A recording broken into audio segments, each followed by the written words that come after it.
Everyone, we're ready for meeting number 2 tonight. Here we are in the North Platte City Council meeting, Tuesday, July 18th, 2023 at 5:30 p.m. here in the City Council chambers. Calling the meeting officially to order. We have an invocation by Pastor Von, Fahrenbruch, right? Close? You get better every time. Thank you. Well, let's pray. Jesus, we thank you that you have a heart for North Platte and the surrounding communities, and we thank you that it is a part of your blessing to further our town and further the prosperity of those who call it home. And so, Lord, tonight, moving through tonight's agenda, we ask for your blessing and your favor, and let our discussion give glory to you. In your mighty name, amen. Amen. I pledge allegiance to the flag of the United States of America and to the republic for which it stands, one nation, under God, indivisible, with liberty and justice for all.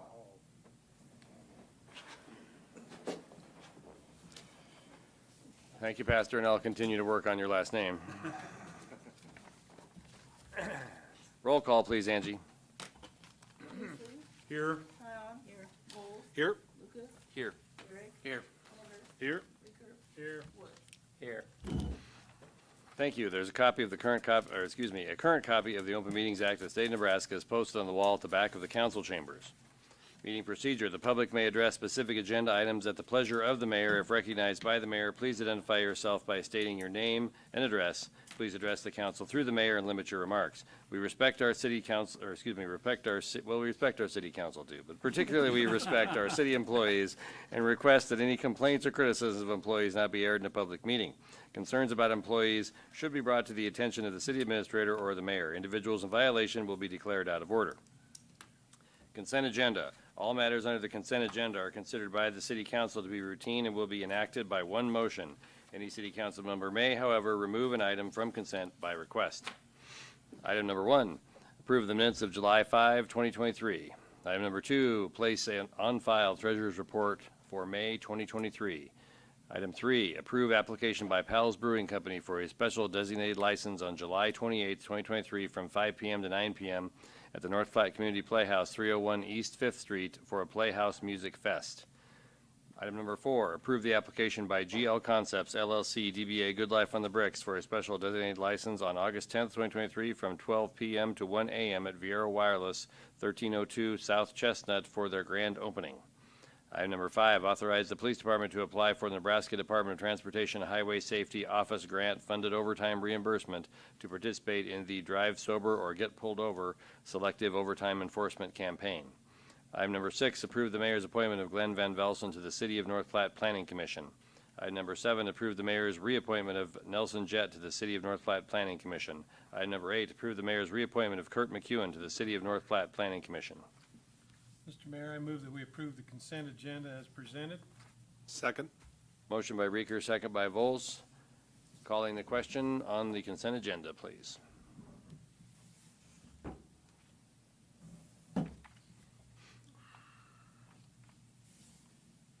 Consent agenda is passed. Thank you, everyone. Item number 9, approve and authorize mayor to sign agreement with Oak Creek Engineering to perform preliminary and construction engineering services and repairs. I move to approve and authorize mayor to sign agreement with Oak Creek Engineering to perform preliminary and construction engineering services and repairs. Second. Motion by Garrick, second by Reeker. If we have any discussion, we have Mr. Birkland here. He can answer questions on this if anyone has any. Brent, are they just going, excuse me, Mr. Mayor, can I ask a question? Yes, please do. Thank you.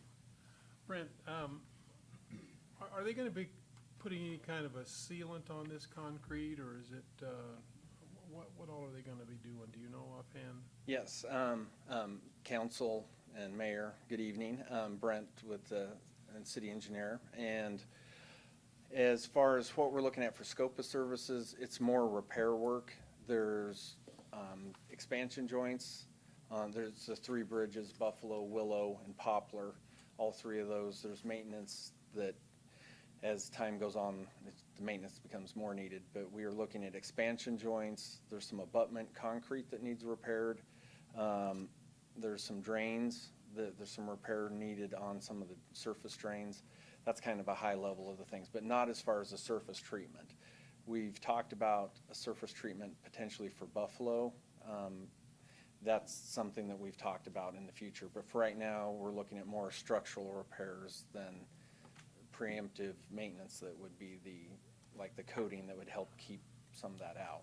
There's some, I travel Buffalo every day, and there's some failure in the surface in a few places on Buffalo. Will those be repaired? On the roadway or the bridge?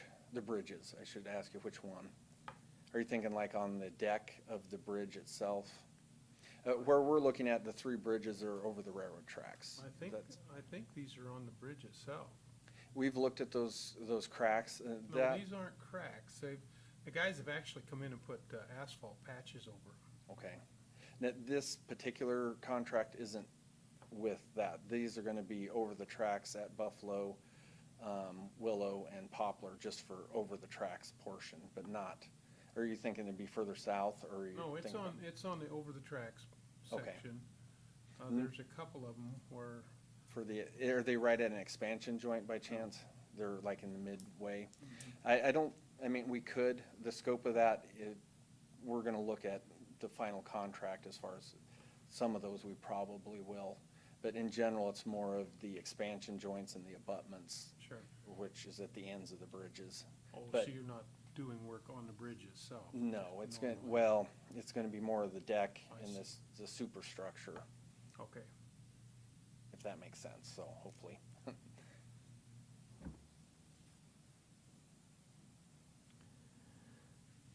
So just so we're clear to the general public, we don't have any reason to be concerned about driving over our current viaducts, right? Correct. As Okay. we said earlier, at this point, no. Okay. And we're trying to keep it that way. All right. Any other questions or comments on number 9? Yeah, just, Ty? yeah, and I know that this is a contractor we've worked with prior, but if you could just walk through how they were selected to perform this work. They're one that we've used as a city for a while, and one of their specialties is bridge design. And so it's more of an ongoing relationship with them and their expertise that we're continuing. They do our bridge inspections every year, so they have a really strong background. And then the other part is we looked at their fee structure, and I would put it on the lower side. So combining their expertise, their fee structure, and then on our ongoing relationship, we factored all those things and just continuing with what we had with them. So that was the thought process. Well, thank you. Any other questions or comments on number 9? Calling the question on number 9, please. Thanks, Brent. Number 9 is passed. Number 10, adopt the resolution consenting to the sale and consumption of alcoholic liquor on East Fifth Street and North Dewey Street during Music on the Bricks on August 11 and 12, 2023. Mr. Mayor, I move to adopt a resolution consenting to the sale and consumption of alcoholic liquor on East Fifth Street and North Dewey Street during Music on the Bricks on August 11th and 12th, 2023. Second. Motion by Flanders, second by Garrick. Any discussion on item number 10? Seeing none, calling the question on item number 10.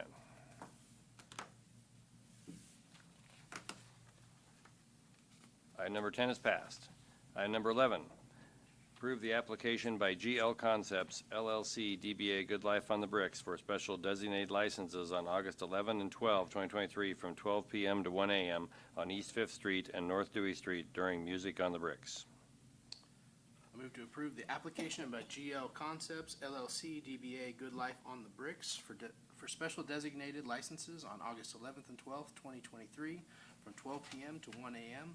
on East Fifth Street and North Dewey Street during Music on the Bricks. Second. Motion by Garrick, second by Flanders. Any discussion on item number 11? Seeing none, calling the question on item number 11, please.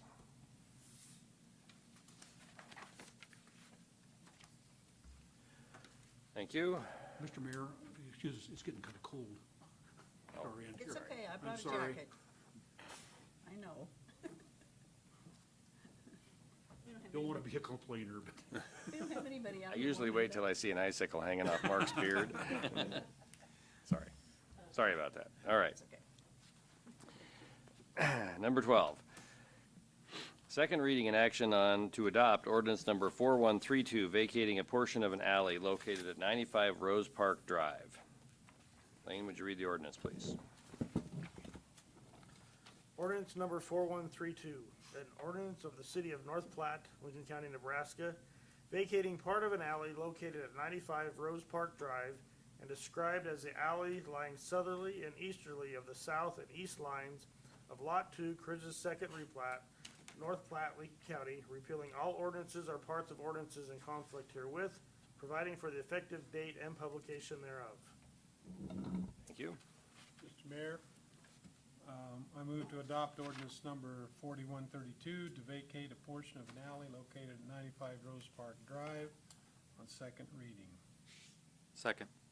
Motion by Reeker, second by Lucas. Any discussion on item number 12?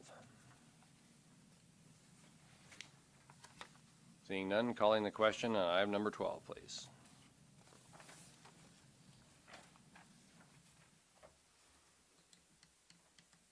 Item number 12 is passed. Item number 13, second reading and action to adopt ordinance number 4133 to vacate alley utility easements on property located at 1502 South Jeffers Street, all part of proposed GPH Sports Medicine replat. Lane, would you read the ordinance, please?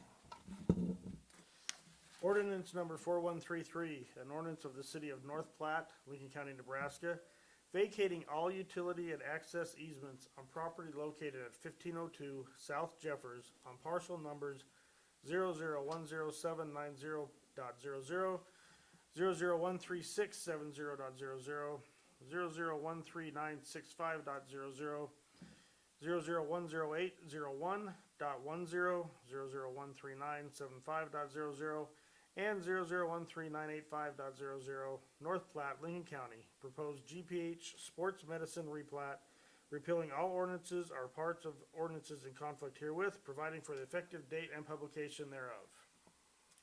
Mr. Mayor, I move to adopt ordinance number 4133 to vacate all utility easements on property located at 1502 South Jeffers Street on second reading. Second. Motion by Reeker, second by Lucas. Any discussion on item number 13? Seeing none, calling the question on item 13, please.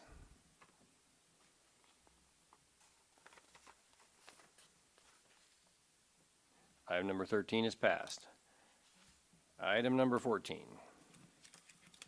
Second reading and action on ordinance number 4134, annexing lots 1, 2, 3, and 4, Block 6, Lincoln Highway, 8th Edition, North Platte, Lincoln County, Nebraska. Proposed Cochran First replat, consisting of approximately 10.35 acres located at 2321 West 18th Street into the corporate limits of the city of North Platte. Lane, would you read the ordinance, please? Ordinance number 4134, an ordinance of the mayor and council of the city of North Platte, Lincoln County, Nebraska, to include within the corporate limits of the city of North Platte certain lands described as lots 1, 2, 3, and 4, Block 6, Lincoln Highway, 8th Edition, North Platte, Lincoln County, Nebraska, proposed Cochran First replat, repealing all ordinances in conflict herewith, providing for the effective date and publication thereof. Thank Mr. you. Mayor, I move to adopt ordinance number 4134, annexing lots 1, 2, 3, and 4, Block 6, Lincoln Highway, 8th Edition, North Platte, Lincoln County, Nebraska. Proposed Cochran First replat into the corporate limits of the city of North Platte on second reading. second. Motion by Reeker, second by Nisley. Any discussion on item number 14? Am I allowed to discuss? If you'll, I'll give you a couple minutes. What's the physical address of this? You need to say your name and where you live, please. My name is Kevin Dancer, and I'm questioning the street. What particular street? Was it 18th Street? Sir, your address, please. 1822 North Jackson Avenue. Thank you. Okay. The address? For the new subdivision This one that you're talking about, what is the address? What street is it on? 2321 West 18th Street. Between 18th and 19th. West of Buffalo Bill or on the east side of Buffalo Bill? East side. East East side. side. So, in the past, you guys, the city sold, I forget the acres, but it's basically 51 building lots. I know of plans on 18th Street, I think that was 7 acres to build another 23 lots for houses, and then this one, in addition to those 2, do I got that right? Judy, do we have a plan for, do we have an actual plan on this particular item? I don't recall. Mayor, council, this property, number one, is not owned by the city. And right now, the only plan that you have in place is just, a 2-lot, they consolidated 2 lots. That was Cochran replat, and what you're looking at right now is just the annexation of that property. The 10 acres. property owner is going to put that up for sale. What the future plans are is going to depend on the future purchaser of that property. Okay, thank you. So to sum it up, it's 10 acres. And we can compare the lot size of the other 2 developments already on the plans. We can compare and come up with a good guess of how many houses would fit on the 10-acre lot. The reason I bring this up is when the city sold the land from the cemetery, I came in and talked to the mayor and Judy in person, and I asked if the city had any plans to reinvest any of that money back into the neighborhood they took it out of. To this date, I have not seen much of that happening. So I'm gonna bring it up again. There's 74 current planned housing units, gonna go into this neighborhood. And not every street in this neighborhood has been paved. The sidewalks not maintained very well. Stickers and weeds are out of control. They've been out of control the entire 40 years I've been alive. So I'm asking the city again, you took the money out of this neighborhood, and I'm asking you to specifically tell us where you're reinvesting it.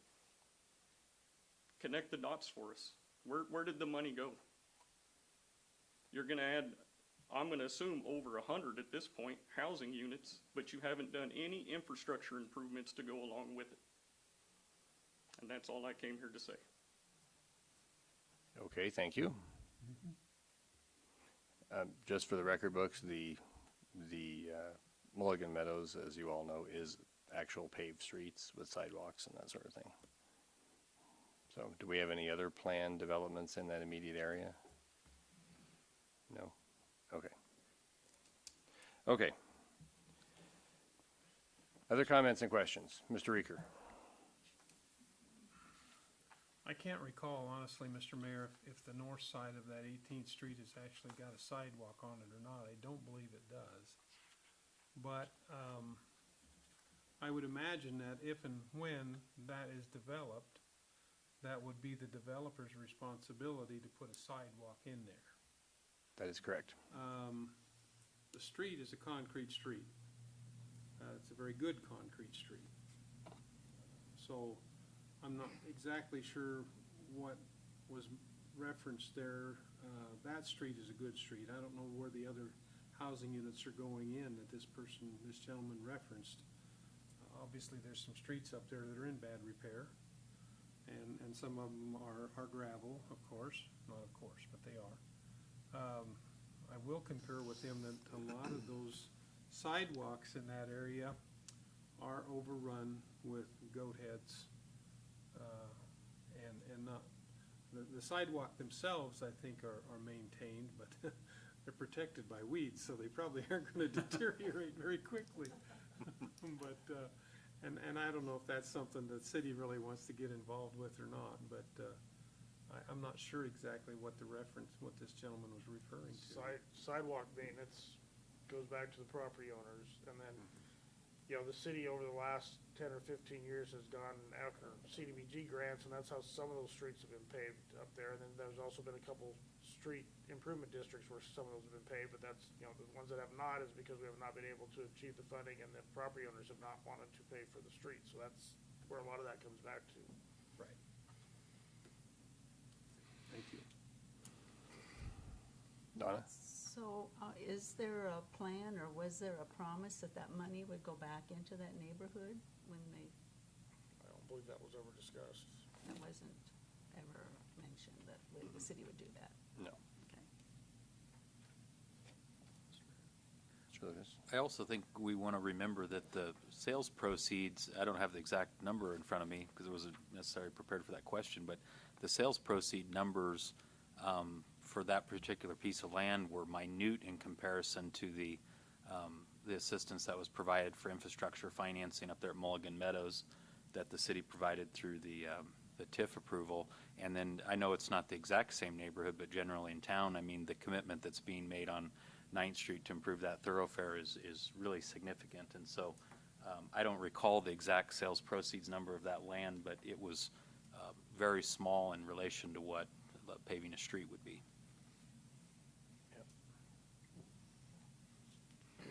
Other questions or comments? I would just say for the council, we would love to have every gravel road paved in town, but it's, there's basically two ways to go about it. Either we get the grant funding for it, or else people create a district and they pay for it as an assessment. So that's how it's been done in the past. Mark? I would say that with the money that we have to spend on parks to offset the land out on Buffalo, that there are going to be a lot more kids on that side of town. And I know there's talk of a park, but I mean, out further west, they could use another one or two small parks. In my opinion, many small parks are better than, I know it's a hassle because then you have to haul your equipment around. But as far as use, with parents being so afraid of letting their kids, go anywhere, they can't walk to the park like I used to do. So it might be a little better, and we really do need some more parks on that side of town. So that would be one way to, I don't know if he's talking about something like that. I would think that's probably partly what he's talking about. And I have heard a lot of talk of drainage problems in that part of town, in the storm sewer system, because years ago when it was put in, it wasn't put in deep enough, and it's just, some of that does need to be improved. We've worked on a couple of those places where there's some water standing. We found some issues, and hopefully it's better, but Yeah, I'm sure you're very familiar with them, and I understand the roads. I mean, I drive that area sometimes, and there's an inordinate amount of gravel roads, and, I get it. The city can't go out and pave them all, and so. Well, we could, but the people living next to them probably don't want to pay for it. So Yeah. Therefore, go ahead, Donna. That brings up my other question. I mean, do we have any idea how many of those people are willing to be assessed for a street? I mean, Not recently. we send out a survey or anything like that, or how do you know? Been quite a while since they've been addressed. I don't know, Judy could probably talk about when that was addressed the last. So I can't tell you exactly as overall when that was addressed, or if we've ever actually went out and said, hey, how many people want to pay for a road? But whenever we do a subdivision, a new development that abuts a gravel road, we always require the property owner to do a petition for paving. And what that means is they take a little paper around and ask all the neighboring property owners of that gravel street if they're willing to create a paving district. The majority of them always die. Nobody wants to do that. You will see very few of them that will hit your desk that says, yes, please pave my street. So therefore, we have gravel streets. Yep. Okay. One more. Go ahead, Mark. It's kind of off the subject, but 9th Street was brought up, and I just wondered, timeline on that? We'll get Mr. Berkland to tell I've us there. started to have people ask me, hey, not seeing anything. What we're doing right now is getting the water main finished, design on right now. We're on the final reviews of it. The plan is to bid it towards the end of this month, advertise at the end of the month, take bids next, and then the plan is to get all the water replaced from Jeffers to Buffalo. And then we're also gonna tie in to Mulligan Meadows on Adams. So we've gotta get the water line put in place. So that'll be bid and waiting the contractor going, and we're gonna finish the 9th Street design. Hopefully with that, we'll have a better idea of their exact schedule, and then we'll have the paving follow in behind them and their schedule. So, Will the water get done this year? This I, building no, season? the amount that's involved is about 13,000 feet, and there's several hundred services. There's 144, and there's quite a few lead services starting at the east. We're gonna ask the pipe contractor to go from west to east, schedule-wise. So that water project is probably gonna take a year to get done. Now, they could probably be out of the way of the 9th Street paving project, because that's from about Sherman west. It's about half of that project is paving.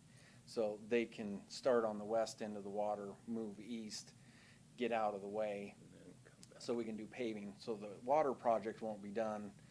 They'll still be working on the water, but they'll be out of our way to do the paving, if that makes sense. Okay.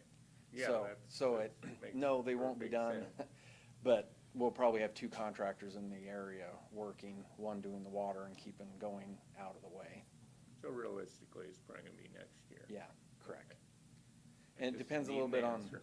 it'll depend a little bit on the contractor availability and all those type of things as well, Yeah, so. it's getting a little late in the season. Yeah, so. summer bids are not great for schedule, but it's more hit or miss. Might get lucky and they wanna do it. It'd be a decent wintertime job for part of it. On the west end, there's no groundwater that they'll be in, so. Okay, thank you. Yep.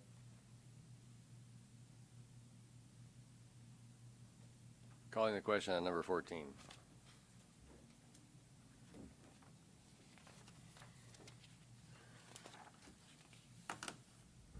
Number 14 is passed. Number 15, second reading and action to adopt ordinance number 4135 annexing County Clerk subdivision part of the southeast half of section 41330 and the accretions to Lot G, proposed GPH Sports Medicine replat consisting of approximately .4946 acres into the corporate limits of the city of North Platte. Lane, would you read the ordinance, please? Ordinance number 4135, an ordinance of the mayor and council of the city of North Platte, Lincoln County, Nebraska, to include within the corporate limits of the city of North Platte certain lands described as county clerk subdivision, part of the south half of section 4-13-30 and accretions to Lot G, Lincoln County, Nebraska, proposed GPH Sports Medicine replat, repealing all ordinances in conflict herewith, providing for the effective date and publication thereof. Thank you. Mr. Mayor, I move to adopt ordinance number 4135, annexing county clerk subdivision, part of the south one half of section 41330, and accretions to Lot G, proposed GPH Sports Medicine replat into the corporate limits of the city of North Platte on second reading. Second. Motion by Reeker, second by Garrick. Discussion on item number 15.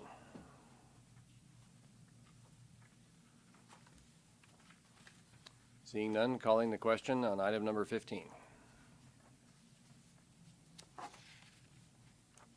Item number 15 is passed. Okay, for the sake of simplicity, I'm going to reorder the next 3 items slightly in the agenda. So basically, I'm going to reverse number 18 and number 16. So we will consider what is labeled as number 16 as number 18. We will consider what is labeled number 18 on the agenda as item number 16. So which one are we reviewing? So we're gonna talk about what's labeled on your piece of paper as number 18 first, okay? The reason behind doing this is that if whatever is decided in the course of discussing items 17 and 18 may affect what is number 16, and then we can adjust it accordingly if it's last. So that's the logic behind doing it this way. So, okay. So I'm going to read what is labeled as item number 18 on the agenda, but was actually number 16. So, action on ordinance number 4138 to add Chapter 120 Telecommunications Services to Title 11 Business Regulations to the Code of the City of North Platte relating to telecommunications services. Lane, would you read the ordinance, please? Ordinance number 4138, an ordinance of the City of North Platte, Lincoln County, Nebraska, to amend the code of the City of North Platte by adding Chapter 120 entitled Telecommunications Services to Title 11 Business Regulations, to provide that this ordinance shall be made a part of the code of the City of North Platte, Nebraska, repealing all ordinances or parts of ordinances in conflict herewith, and providing for the effective date and publication thereof. I move to adopt ordinance number 4138 to add chapter 120 telecommunications services to title 11 business regulations to the code of the City of North Platte relating to telecommunications services. Second. Motion by Garrick, second by Vols. Okay, before we begin any discussion on this, I want to provide you guys with a little bit of information. Lane, would you take care of the screen for me and pass out those sheets of paper? So I think what's important to understand in looking at the next two ordinances is that, take one, pass it down. We're going to put this up on the screen so the folks in the audience can see this as well. Is to understand that enacting these really has to do with trying to address shortfalls in taxes that the city previously collected for many, many years that are starting to affect the bottom line a little bit. So if you look at, well, I'm just going to ask Lane to explain this sheet. He actually put it together, so you can look at the screen or the sheet in front of you. The sheet I presented you is the same that's here on the screen. So if you look, the telephone occupation tax revenue, and we went back to 2003, which is basically when cell phones started to become prevalent. And that's kind of our baseline year of the amount of telephone occupation tax, $143,514. And if you look from then on down, it's gone down dramatically, especially in years 2005, and then just subsequently continues to go down. So we're basically bringing in about 33% of what today we're bringing in about 33% of telephone occupation tax as we were in 2003. Got a cumulative total there. So from our peak, if you look at what it's gone down each year, it's about a 1.3 million over the past 19, 20 years, basically, is what the total lost revenue you could say from our peak. So from 143,000 in 2003 to about 47,000 in 2022, and it's going to be less than that. In our projections right now, it's going to be around the 45,000 or less for this current year that we're in. Also on there, we have our cable TV franchise fee, which, as in the last 7-8 years, streaming is taking over, and a lot of people have cut the cord, so to speak, and gone from cable television to your streaming services. And so 2016, we kind of look at as our peak year, where it was bringing in around 402,000, and we're around 325,000, which we're probably going to be around 315,000 for the coming year. So it's dropped roughly $70,000, $77,000 a year. Cumulative total about 282,000 since 2016. So you put those two numbers together, and we're about 1.6 million in lost revenue between the two as they've continued to go down over the last number of years. I can kind of just go over. Hold on just a second, Lane. Just want to make clarification. So on the telephone side, what those numbers relate to are wired telephone lines. So when we all had one, or some people had two phones in their house if they were really special, when we were all kids, and that's what that number is right there. It includes business lines as well, and I would speculate that a pretty good chunk of that remaining 33% there is probably relates to the business lines in our community. It probably won't go down drastically over the next few years, but it will continue to decrease unless we start adding a bunch more businesses, which hopefully we do, but we can't see that for sure. So anyway, please continue, Lane. So this graph then that's on the back of your sheet just shows that telephone revenue decrease since 2003. So Lane, you had another fact regarding the levy in these figures. So if you look at basically 173,000 decrease per year, that equates to basically 1 cent of our property tax levy, or about 2.28% of our total property taxes attributed to this 178,000.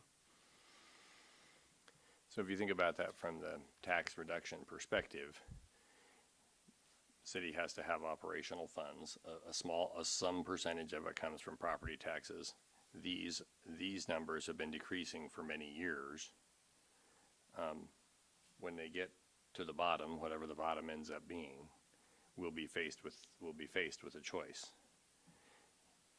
Do we do what no one wants to do, and that's raise property taxes in order to compensate for this? Or do we have some other fee structure in place? And so that's why the telecommunication services ordinance is in front of us tonight, is to address that potential shortfall over time. That's it. So if the council doesn't think this is an appropriate way to address that, that's fine, but at some point, we're gonna have to come up with something. So, okay, end of mayoral speech. Thank you, Lane. Do you have any questions for Lane before he sits down? Do we feel like that cellular services being in our community creates any cost for the city in supporting them, helping them, or do we see this as more of a money's changing hands transactional type tax? That might be somewhat a question for Assistant Chief Allison.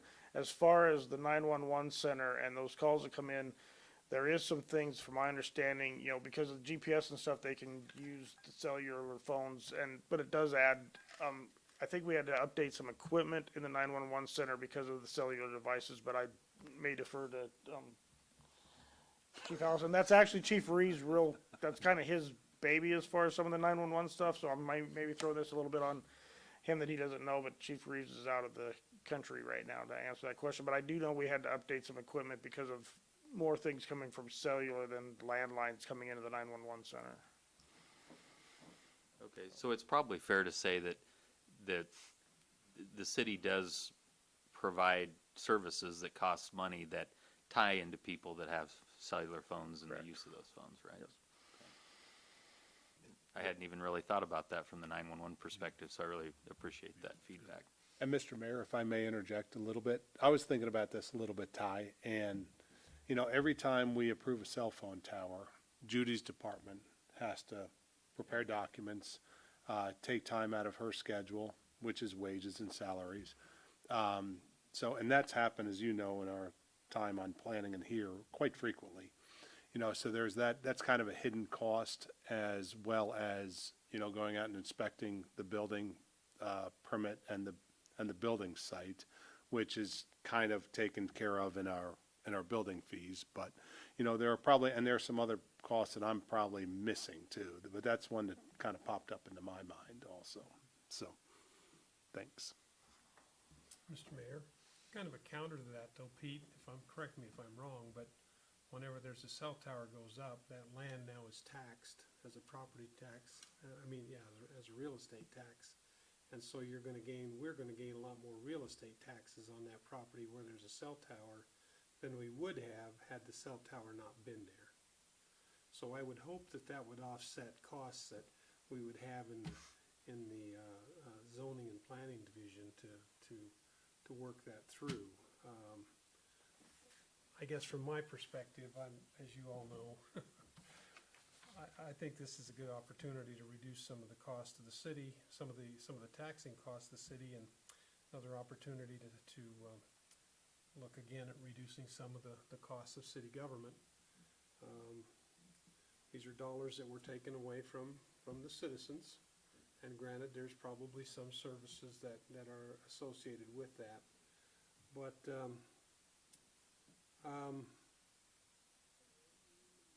from my perspective, I think this is a good opportunity for us to look at cutting our city costs, our city tax levies, and just by reducing the overall cost of city operations. So, from my perspective, I'm not going to support increase in the taxes. I respectfully disagree. I think it's, if you don't take this tax and assess it, then it's gonna go back on the property tax owners. We gotta find the money somewhere. it's not a just deal where you take it away and, you know, it's part of our funding, part of our overall budget, so we gotta find money someplace else. To me, it's a fairness issue. You know, landlines get taxed, cable gets taxed, why shouldn't the other be taxed too? I respectfully disagree. I think that's an improper way to deal with this, because you're gonna dump it on the property tax owners. This is one of those things we talked about a year and a half, 2 years ago, when we presented all those different ways that a lot of cities use it. When we look at some of the cities that have lower property tax levies than us, because they have these fees in place. And so that whole package, when we presented all those things, that's one of the ways we looked at trying to get our levy down, is by putting these, again, the dollars, it's gonna be the same dollars, it's just where they come from. Donna, you had some. Well, yeah, I was just thinking, I understand what Ed's saying, I understand what Jim is saying. My position is that if we need extra money, we just need to somehow cut cost in government rather than increasing revenue streams to give us something we think we want. Now, I'm fortunate, I never see a cell phone bill. Thank you, son-in-law. So I'm assuming that there's the sales tax at 7.5% on cell phone bills too? I mean, what other taxes are already on? I don't know. No, I don't, no, there's not sales tax on a cell service. There's no sales believe tax so. on. I think just when you buy the phone. Oh, well, I get that. Not until Epic. Okay, I just wasn't clear. I couldn't answer that, 'cause I don't look at my detailed bill either, I just know what it is each month and I pay it, so. I just remember when I had a landline that there was a lot of taxes on there. I mean, there was taxes on there from, some of them got cut off because they were going to Mexico for a war we had back in, yeah. So when we once get a tax on, it never comes off.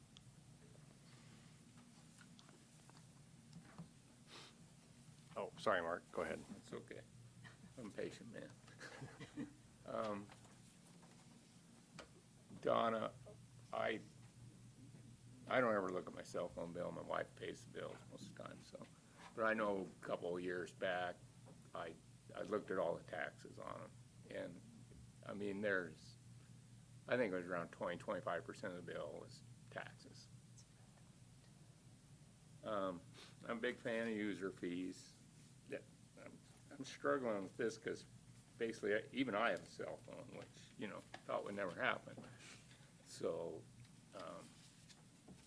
you know, everybody uses it. I have had conversations with Lane about animal control. And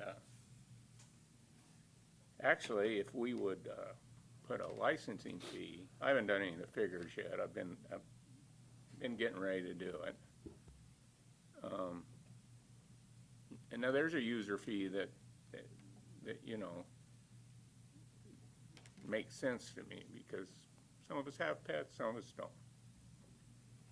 I don't know if we could work it. Like I said, I haven't looked at all the figures.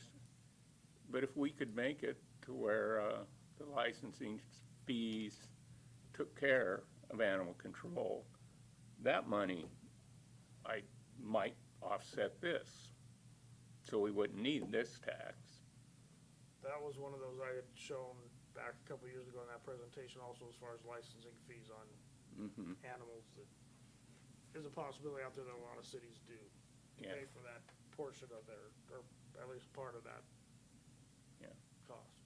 Plus then you can make sure people are taking care of their animals and getting the vaccinations they need and stuff. It should be easier to keep an eye on that. I think I'd rather go with something like that, if the numbers worked out. Like I said, this is just in my head right now, and I haven't done any of the math, so I don't know if it would even work, but it's just an idea. Go ahead, Ty. Yeah, I would to tell you guys, this is an issue I've been thinking about for years. This issue has come around and before the council.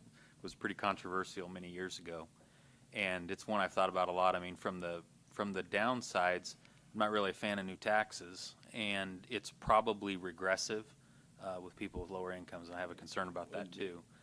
But the other, tying back to what Mr. Nisley said, how do we charge Allo or Charter with somebody with a hard line, but me who chooses to have, maybe somebody runs it through their cell phone service, whatever, doesn't pay the tax. And so to me, it becomes kind of a tax mix issue. To me, the reduction of cost is a budget function that we will all be and need to be focused on as we go through the budgeting process. To me, this is a question of revenue mix, of how we're going to tax people in a fair way. And I feel like if we're going to do the landlines, then these need to be taxed in the same manner, or we need to get rid of all of them and focus that tax somewhere else. Now, I still feel like our property tax burden is too high, and we need to be shifting to more user-type fees that tie to the cost and use. And I do think people having cell phones does cost our city and our citizens some. And so I would tell you I've been all around the circle on this one, and I think I feel in support of it, but I guess I just wanted to share the various thoughts I have with it, because I really feel like if we're not doing this, we need to come back and look at the people we are charging for basically the same type of service. I agree with you that, yeah, if the landline guy's paying, I really can't make an argument for why the cell phone user shouldn't pay. So you're right, to make it fair, it would have to generate enough that you could get rid of the landline tax too. Most cities are charging cell phones. I guess Bill has some information as far as those, our sister cities, peer cities that are charging all. Yeah, kind of anticipation of this conversation, I thought that I would take it upon myself to see what some of the other first-class cities around the state of Nebraska are doing.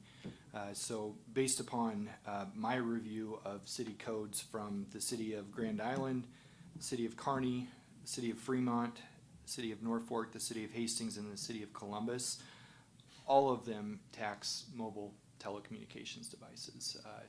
From what I have seen, I didn't think to really look at, I think, Papillion, and there were a couple other first-class cities around the Omaha area that I didn't review their code. But from what I can tell, it appears that North Platte is the only city of the first-class type in the state that has not updated its code to include mobile telecommunications devices. In fact, the ordinance that's before you, go back here to reference this.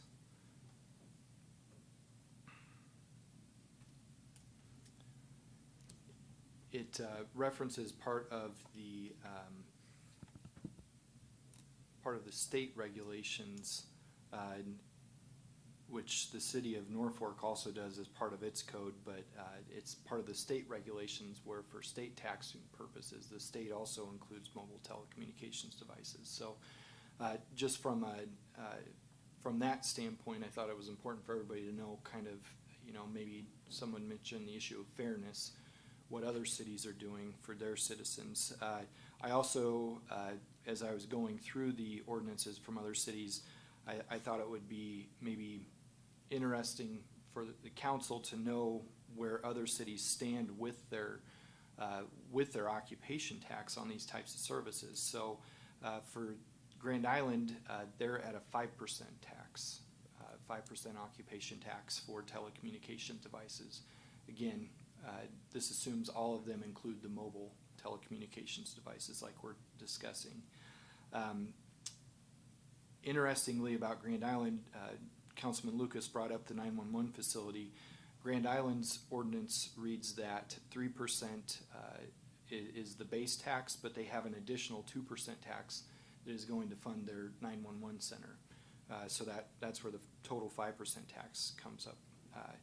City of Kearney, by state statute, the occupation tax for telecommunication services is actually capped by state statute at 6.25%.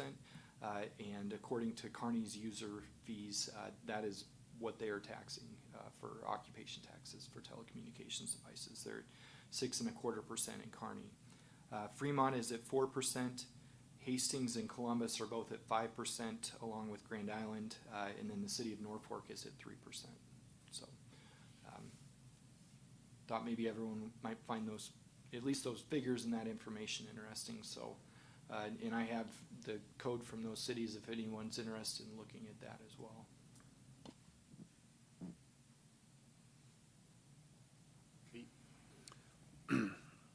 One thing we always hear from our constituents is that North Platte, Nebraska's property tax, but North Platte's property tax and tax rate is too high. Other communities, I believe, just do a better job with perception via user fees than we do.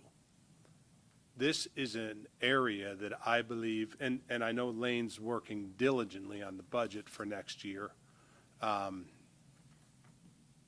we all at this table would like to see a mill levy reduction.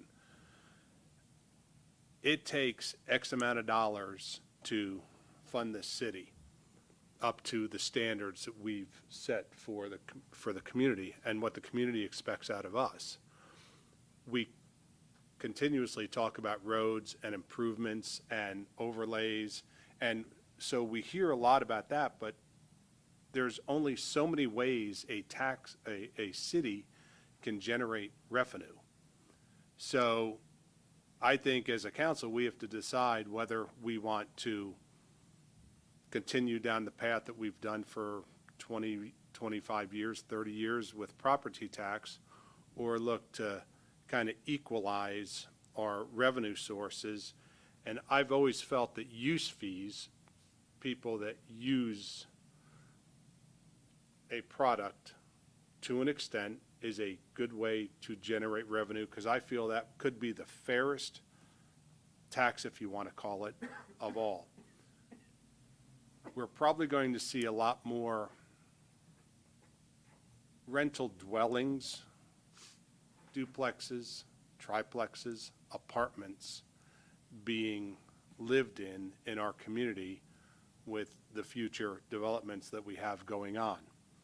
So that's relying on property tax of the landowners, the apartment owners, to increase their burden towards the city for property tax, where the residents of the rental houses, duplexes, triplexes, apartments, this, I believe, it's enabled to spread out the monies so that you can achieve more equality possibly. So that's the arena I'm thinking in as I look for a use fee on telecommunications.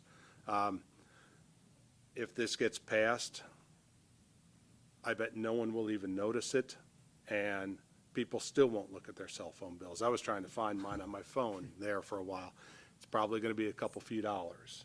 And I don't know. I just think I like the concept of use tax, and especially if it can go to reduce property tax a little bit. So that's my position there. Thank you.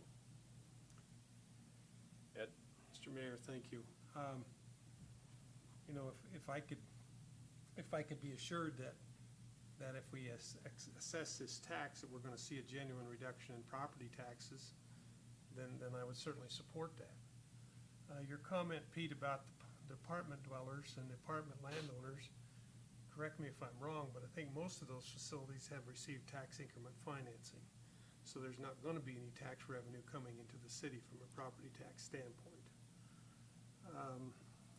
The tenant that rents an apartment essentially does pay taxes because it's figured into the cost of rent. So that is a given. I mean, somebody's paying that tax, and it's part of the expense of operating a facility. And I agree. I like the idea of a user fee, quote unquote.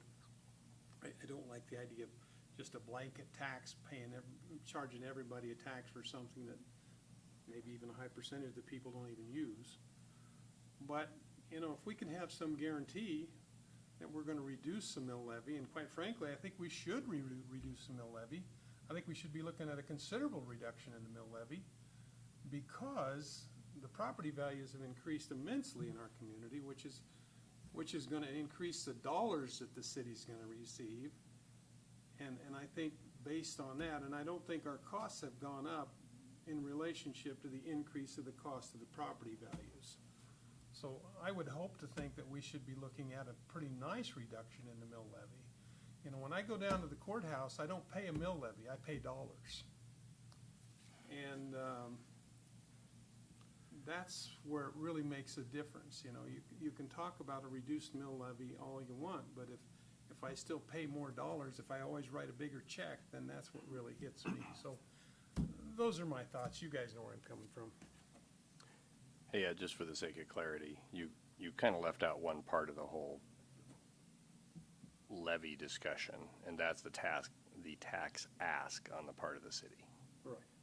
So that's what actually sets what's what's received, And you're correct, Mayor. not the evaluation of the home.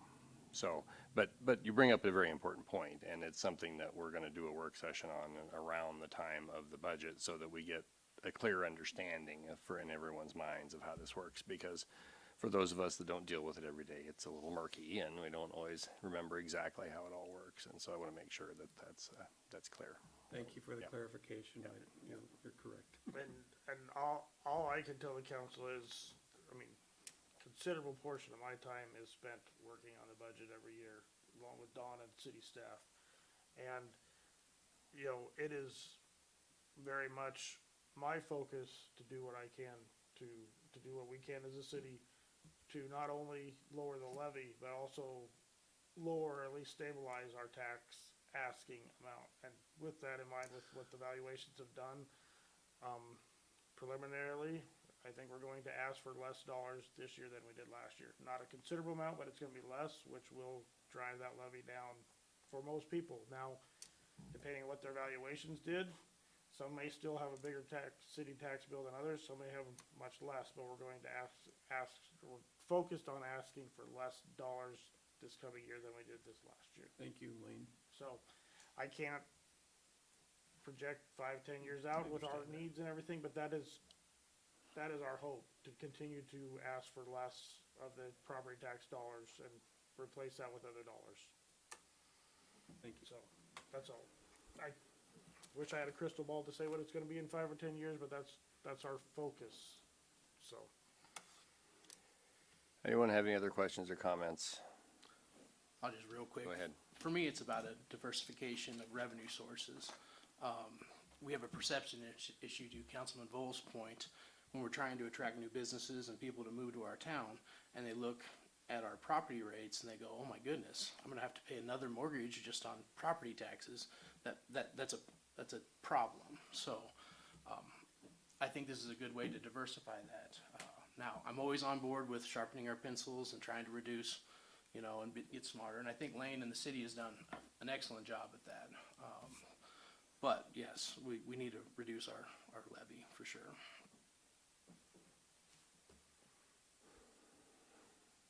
Other discussion points? Okay. Just for the sake of clarity here, I'll be calling the question on what we've just discussed, which is on ordinance number 4138. In the agenda, it's item number 18, but we're considering it as item number 16. So, calling the question on ordinance number 41. We need to clear the Oops. screen, I think. Hold on, sorry, I gotta adjust the screen there. Thanks, Jim.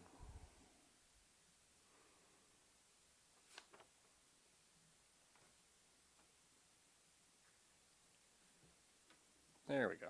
Okay. Calling the question on ordinance number 4138, or item number 18, as it is described in the agenda.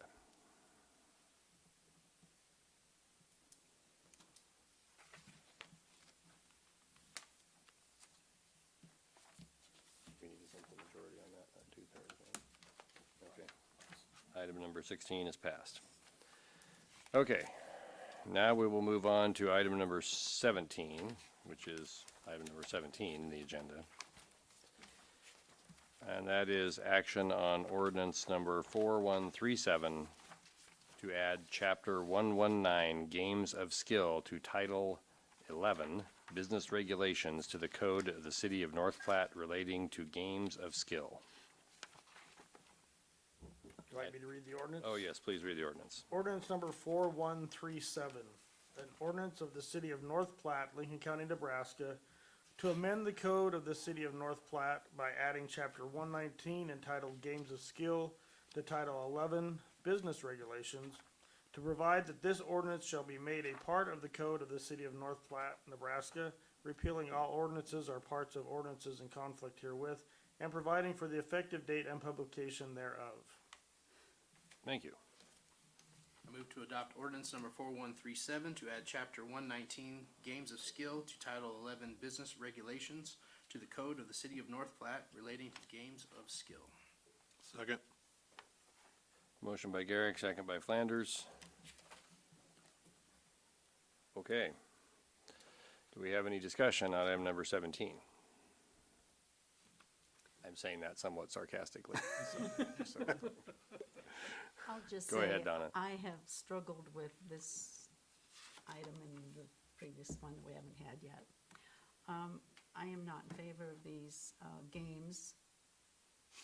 However, if they're required to be taxed by buying a stamp or whatever, that does make the cost of business for these businesses that have these games in their place of trade go up. So, I don't know how I feel about this, so I guess I gotta figure it out in the next few minutes. So somebody help me out with this. Mr. Volz? I'd love to help you out, Donna. I'm not a big fan either, to be honest with you. So, some of the operators do a really good job of manning the facilities and opening and closing at certain times, but we do have some standalone operations that a lot of nefarious operations, a lot of nefarious crimes go on there. I did some research a few months ago, and we've had robberies, we've had stabbings, we've had gun activity, and numerous locations with drug activity going on in these facilities. And in the past, we've only been receiving a $10 per machine fee. We talk about the fee in the next item, but in this one, I look that we do define hours of operation. They will be closed between 1 a.m. and 8 a.m. each day of the week. We do give the police officers the right of entry to go in and inspect and to kind of hopefully preclude, or at least monitor the nefarious activities going on there. Our police department, I believe, spends an exorbitant amount of time, effort, and dollars to clean up after the activities have happened. So this will be a proactive way for them to go in and kind of monitor the situations. We also talk about suspensions and revocations of licensing here. And you can read items A through F under subchapter 119.09. It's giving us a little bit of teeth in here. And I'm a proponent of this. I would like to make it so that we can enforce these areas a little bit better and hopefully relieve some of the police officers after hours and after the crime has been committed. Just give them a little bit of proactivity in there to get things taken care of. So I'm in favor of this. Like I said, a lot of the operators do a really, really, really good job, but there are some without any enforcement that I think they've taken advantage of our city and our less than adequate ordinance to control this. So that's my feeling. I think it's helping us a little bit to clean these up a little bit. That's where I'm at on it. Okay. So, thank you, Mayor. Kendall, would you describe to us some of the situations that the police force has encountered in regard to the skills games? Please. One of the things before I went here, I talked to our guy that's in charge. He does not charge, but he does a lot of our drug interdiction. And I said, so how many people do you see, or were you seeing at night that were involved in the drug activity in these areas? One of them was really bad, was up on Rodeo Road. We had a shooting there. We had dope arrests there. And he said the great majority of the people he sees there after hours, late at night, are involved in the drug culture. And these are open, 24 hours a day, where they're just walking in, they're sitting down. We get an inordinate number of warrants out of those places. We drive by, it's like, I guess, I call it duck hunting on a game preserve, okay? Because they're all there. They congregate, we show up and we arrest them. And I talked about the regulation of hours. I got on the phone this afternoon with a gal from Department of Revenue, and she was applauding it. She said it's good to have an ordinance where they have some set hours in the time of the business. One of the things she didn't see, and I haven't seen either, if you have a gas station, a Quick Stop. But I think Quick Stop, they shut their machines off, earlier in the evening.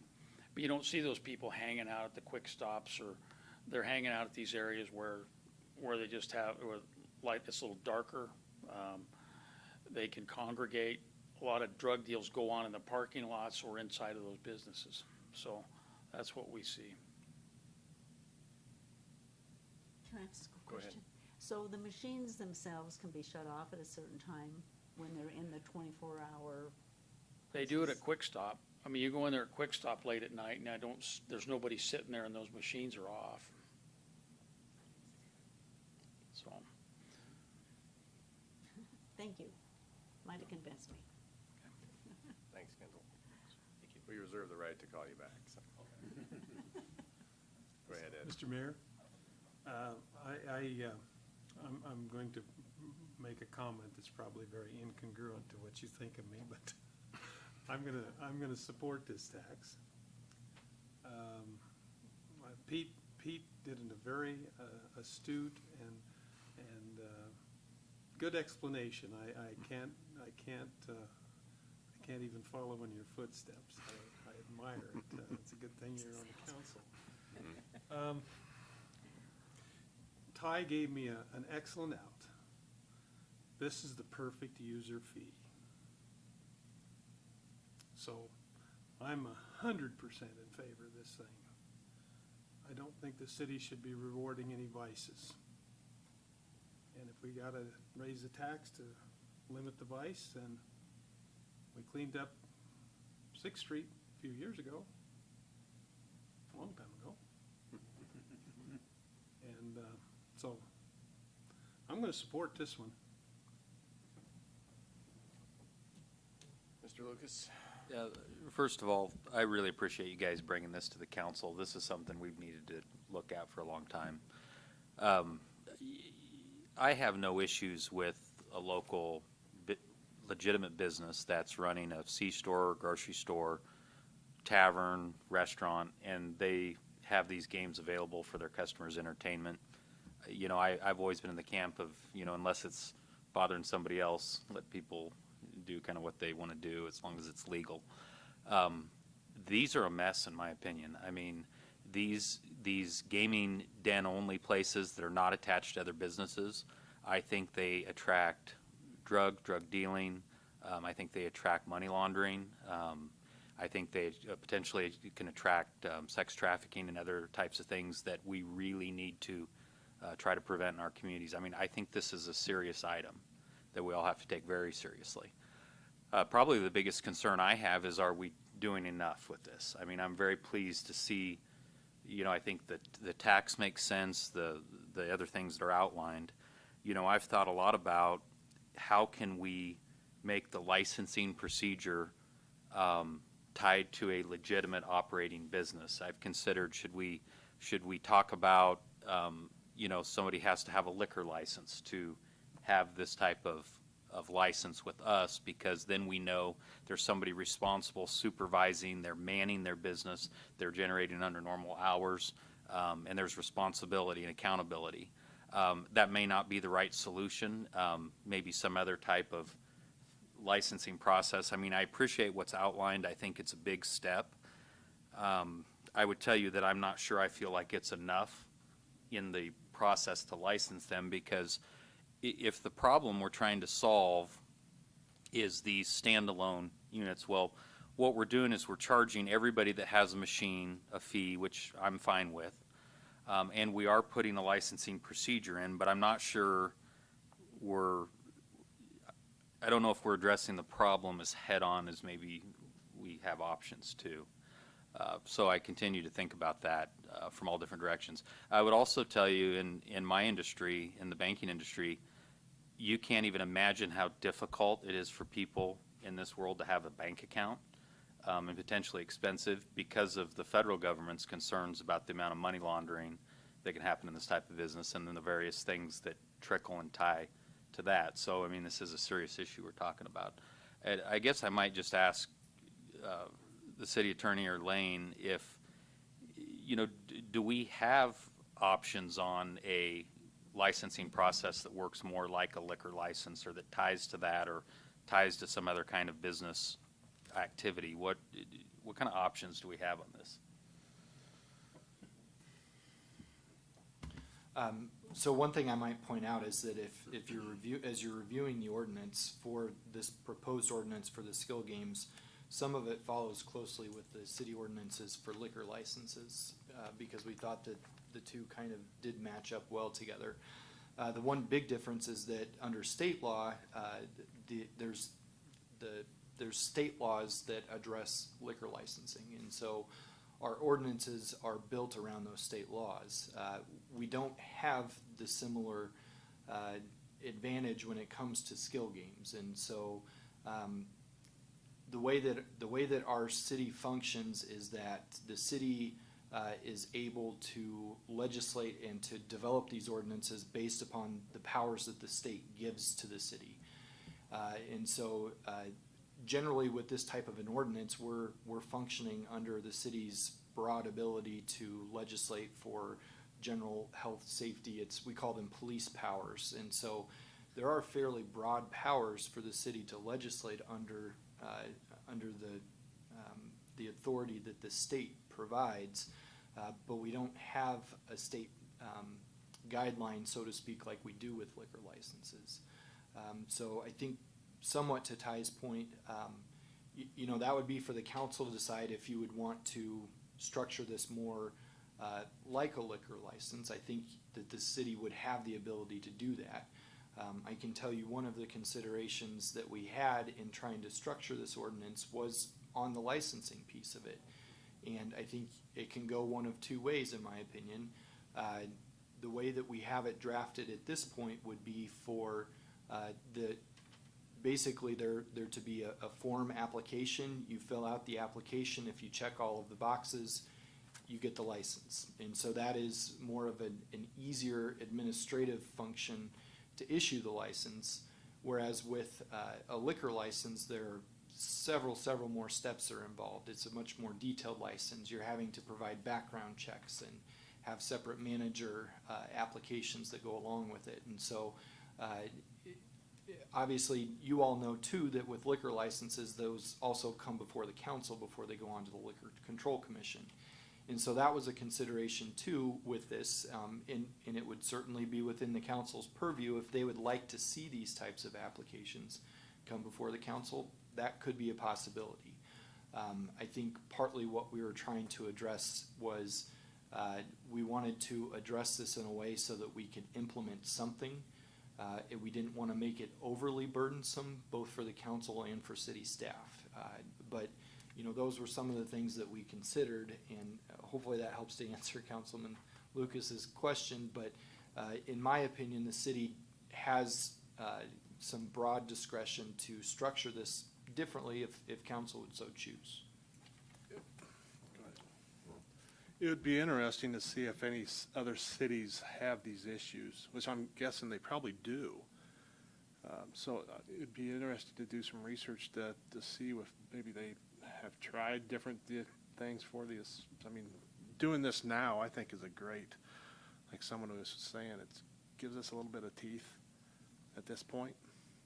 From my initial research, not a lot of cities have done much with this besides have an occupation tax on there. Right. Now, to Councilman Lucas, we have a licensing fee of $15. If we were going to go deeper as far as some background checks and things like that, it's going to take some of our police time, so I would look at maybe increasing that licensing fee, if that was the case, if we're gonna have more work involved with it, as, you know, we have, the state has a very tiered structure as far as your liquor licenses, depending on what, class that's gonna be, what things are gonna be involved, and so some of that's probably geared towards the work that goes into that, and so I would, if we were going to go a stricter license or a more stringent licensing requirement, I would look at that fee as well for that. They charge $400 for liquor license application. So, I'm sorry, Mr. Mayor, may I continue? I mean, as we think about options and we try to think of a lower administrative burden, I mean, this sounds maybe counterintuitive, but I've contemplated whether it could having any type of active and good standing liquor license be a prerequisite to having a license here? Because, for example, if I think about the businesses that seem to be engaged in this, it seems to be convenience stores, liquor stores, taverns, restaurants, grocery stores that are often already in that venue of selling alcohol. I mean, I don't know that my objective is to have all these places go get a liquor license and turn into a bar with all this, but I wondered if that wouldn't be a lower administrative approach at trying to, but I don't know how, I guess I don't know how that works and if that's something legally we're comfortable with that idea. I've looked a little bit into that, Councilman Lucas, but I don't know that I have a great answer for that right now. My sense is that, you know, that again, that could be something that you could look into, because for those potential licensees that may want to apply for a license, they would still be able to go out and apply for the liquor license to correspond with it. So I would like to probably look a little bit more into that before I'd give any more of a definitive answer on it, but it's a possibility. If that's the way the direction the council would want to go on it. I would say a majority of your places with these games have liquor licenses, but there's a handful of them that I could say do not, knowing their location. They're standalone just for the skill game type thing. Oh, sorry, Mark. I appreciate what you're saying, Ty, about the liquor licenses and all, but I don't know how well that will work. There's a lot of money made off these games.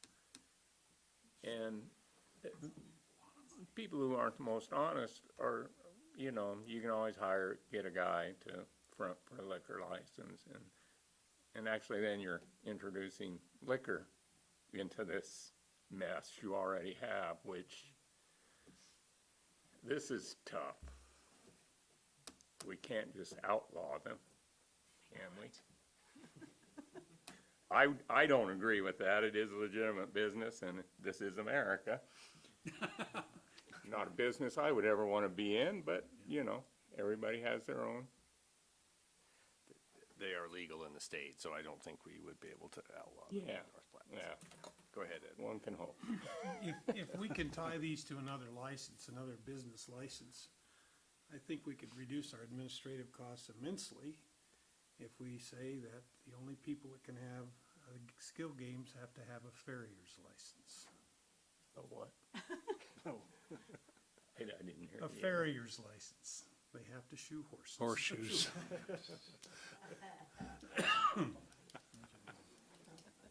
So Well, I- as entertaining as that might be. Go ahead, Donna, sorry. I just have a question. So are there facilities in town, you're using the phrase standalone, what does that mean? That the only business they're running in there is these skill games. There's not food, there's not liquor, there's not any other type of transactions besides the skill game playing. So we might wanna keep one in town to make police department job easy. Okay. Okay, yeah, go ahead, Mr. Lucas. Okay, so you guys, here's what I'm thinking. I'm going to, in a second, put a motion out to pause this just a little bit to work, if the council wants to support that, to look at ways of maybe thickening that licensing or attaching to something else. If the council prefers not to pause this and pass what's on, I think there's a lot of good things on the table that I'm supportive of. So with that, I'm going to motion to table this until our next city council meeting for the purpose of examining that closer.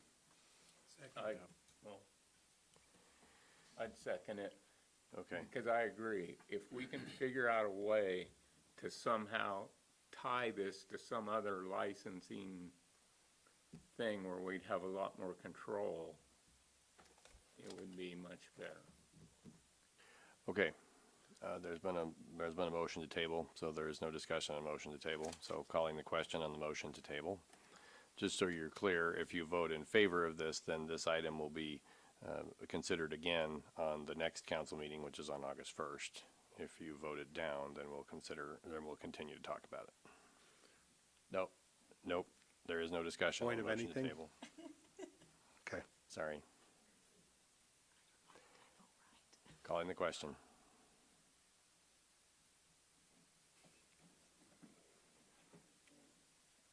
Okay, so this item is tabled until the next council meeting.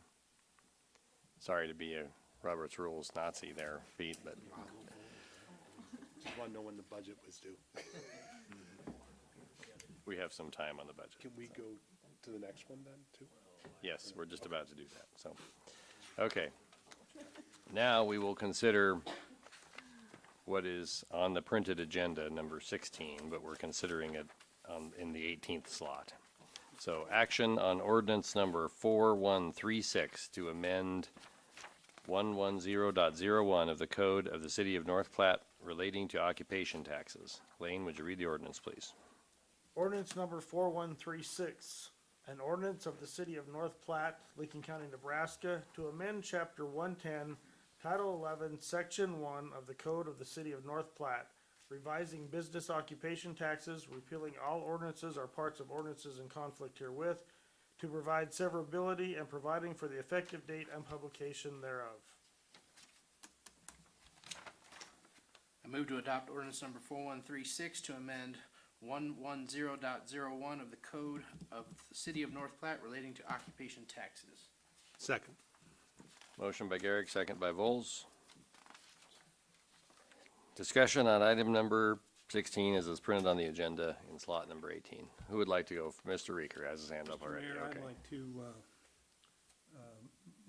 move that we amend this proposal and strike the games of skill betting capability per machine per year, 500s from the schedule, so that when we get to a point where we can agree on how we're going to charge this, then we can amend the schedule at that time. Okay. Sorry, I'm just taking notes real quick here. I'll second that. Okay. Motion to amend, remove line describing fees for skill games. You have that, Angie? Okay, motion by Reeker, second by Lucas, correct? Okay. Do we have any discussion on that motion? Mr. Woods? How would the timeline on this work? I don't know. I mean, if this I think we're gonna move on this pretty quick. I get the feeling we'd all like to do this. So, but if it's gonna take more time than when this ordinance would kick in, I would just soon leave the 500 now. At least we'll start getting more and we can always raise it later. Oh, I'm a big fan of making it. I would like to go with a percentage of gross income. We looked at we considered the gross income, and with the amount of paperwork and accounting and stuff, we thought just going a flat fee, and we actually talked to some of the business owners that have this, and it'd be pretty tough, because that's originally the direction I was going was, and then you also have to hope that they're being honest, the flat fee would be pretty quick, so, or easier. So that was the only reason why we went with the flat fee, to be honest with you, just because of the logistics involved with trying to do it gross on each machine. the council does have the ability to set the flat fee.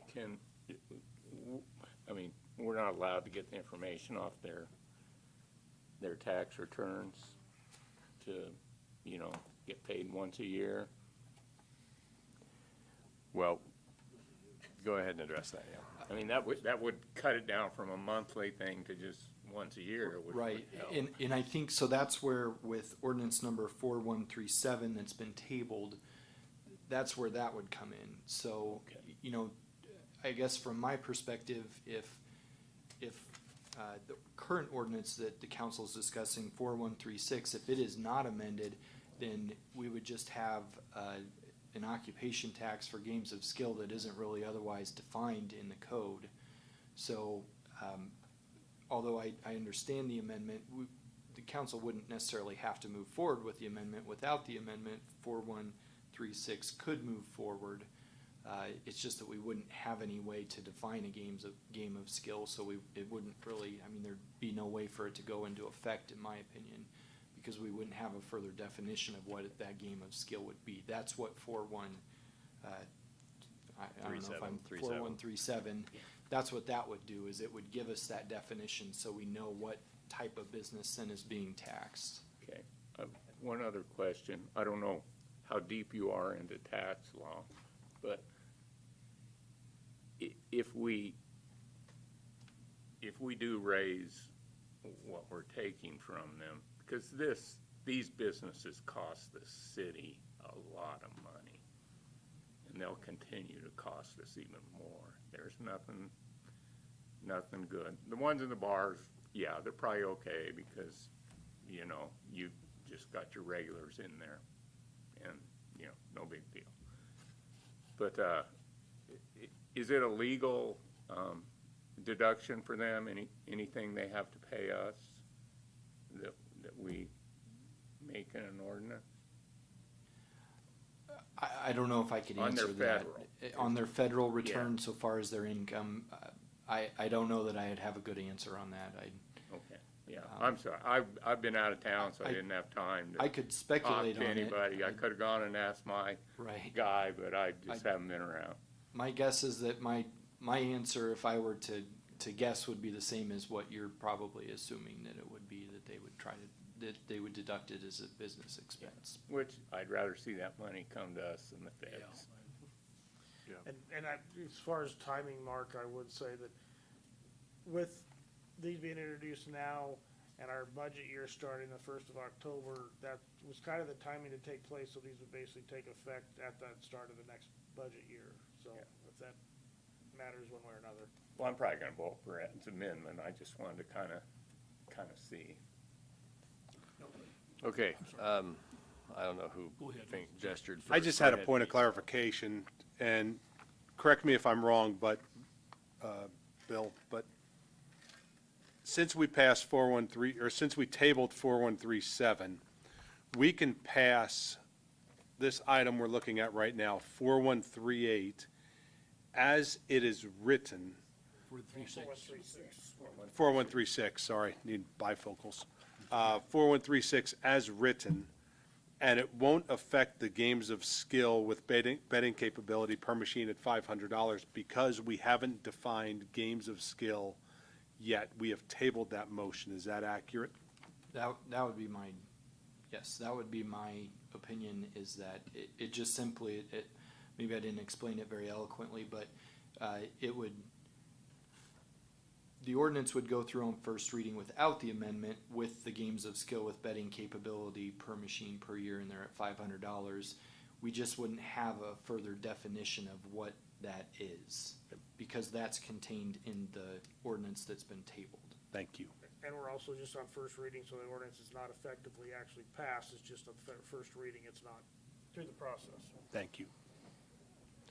Mr. Mayor, Nisley? my concern about this is that, this is why I don't like tabling stuff necessarily, is realistically, we have budget coming up in a relatively short period of time here, September 1.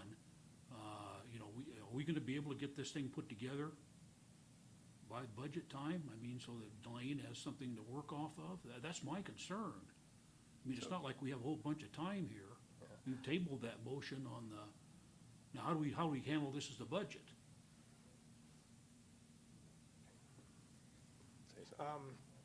So as of right now, for our budget purposes, I'm not figuring any new revenue from these items into the budget.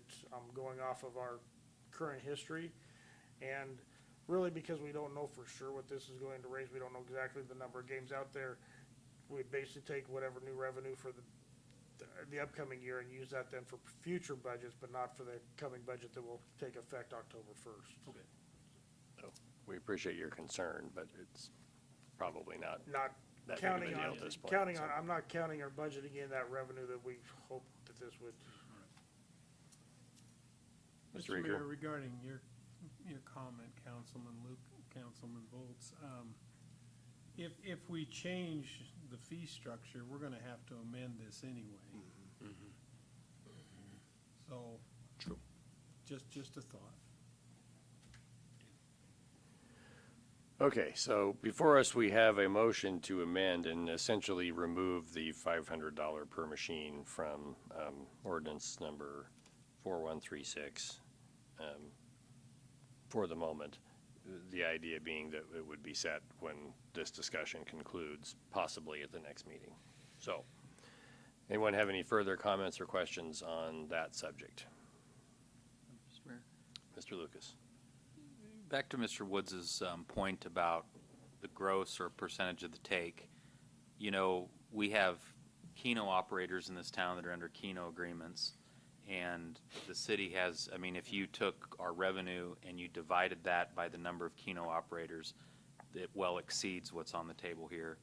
And if we sit back, I mean, we need to think about what we're saying when we say, well, we want to do it this way because we don't think they're going to be honest, and we don't think that, you know, that, I mean, we have a lot of businesses in our community that operate in cash, do different things, and they're all accountable to sales tax reports, sales tax audits. And so if, I understand that, I like the idea of simplicity, the flat fee makes sense and all of that to me, but I do think we really, as we're going through this, have to think about what's the right amount on that. And Lane, is our Keno revenue this year going to be in excess of 200,000? No, Well, it's gonna be right about, maybe, it's been a little less the last couple of years, and I'm guessing it'll continue to be less. It's gone down a little bit over the last few years. And we've got, what, 4, 5, 6 locations in town? There's six, I okay. believe. Okay. I just think there's a lot of things to think about there if this number is sufficient. And so I'm in agreement with Ed's amendment, so we can continue to contemplate this a little bit. Originally, I would have liked to do, just a percentage. It was hard, these are not a sales taxable thing, so they're not filing and Right. getting that figure, and so I'm just not sure logistically, Yeah. how that would be calculated and fair across the board. I mean, I have no doubt most of the operators would be, because they're doing it on their tax returns, they would have that information, but, just adds one more accounting layer to that process. Yeah, no, and I can sure appreciate that as well. So the way these games of skill work, there's 3 entities involved. There's the place of business where it resides, the owner of the machine, and then the software developers, and they all 3 take a cut of the profits is how that works. So there's got to be some kind of communication or some kind of a way that to keep everybody honest, how to do that. So to Mark's point, I would like to see if we could do the percentage. If it's not possible, I will concede this, but I agree with what your guys' concerns are. I don't think we're going quite far enough, and to keep it fair, a percentage is much more fair in my opinion. And that may be a question that some of these people that have in their businesses for council or the city to ask, as far as, would it be much of a burden to figure it that way and then figure out what the percentage should be? Because I think when I presented those figures to the council 2 years ago, I was doing some guesstimating from the Nebraska Gaming Commission on what they were reporting on these games and stuff as far as what a percentage would do, and figuring on a percentage basis on these as far as what their generation is. Instead of a flat fee, and then we thought a flat fee might be the easiest way to do it. Just, they pay the 1st of January every year, and every time they get a new machine, they just pay that and not have to do monthly or quarterly or however we want to collect that, if it'd be a monthly basis or a quarterly basis or however that would be.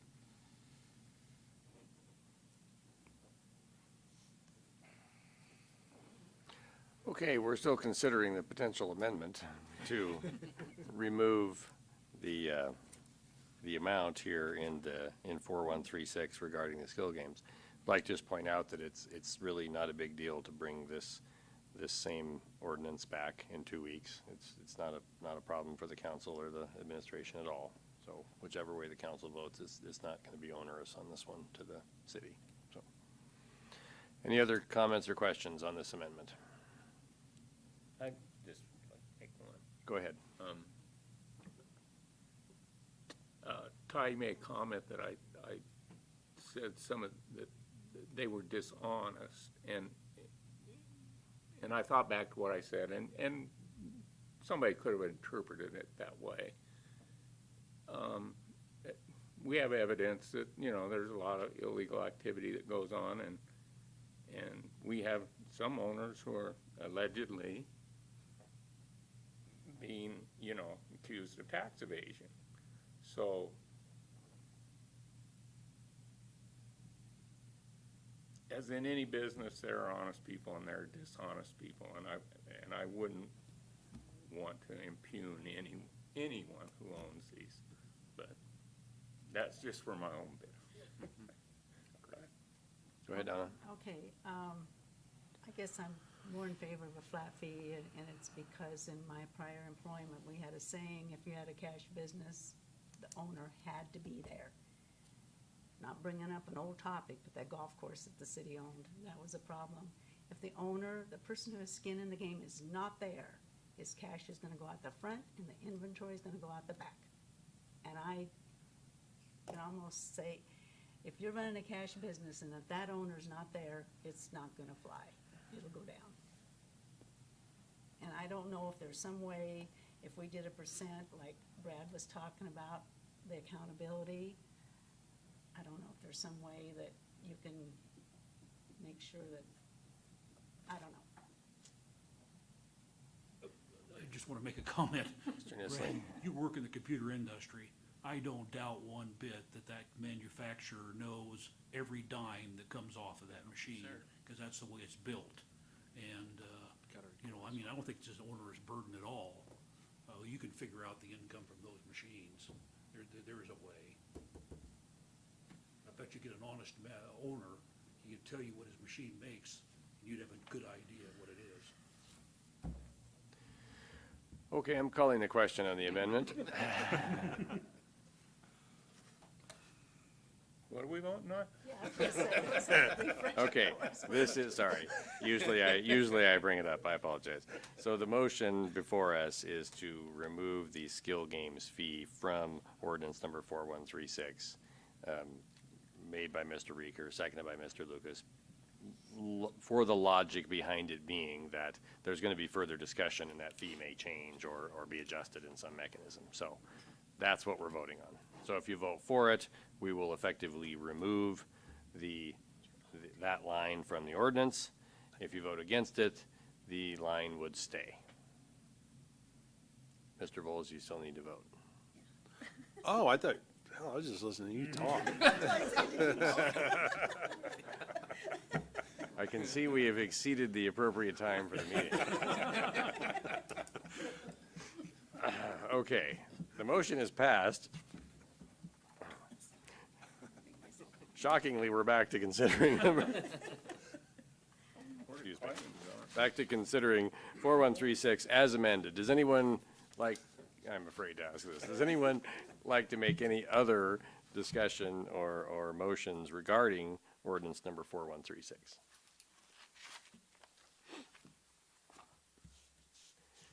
Seeing none, calling the question on number 4136 as amended by Mr. Reeker's long debated motion.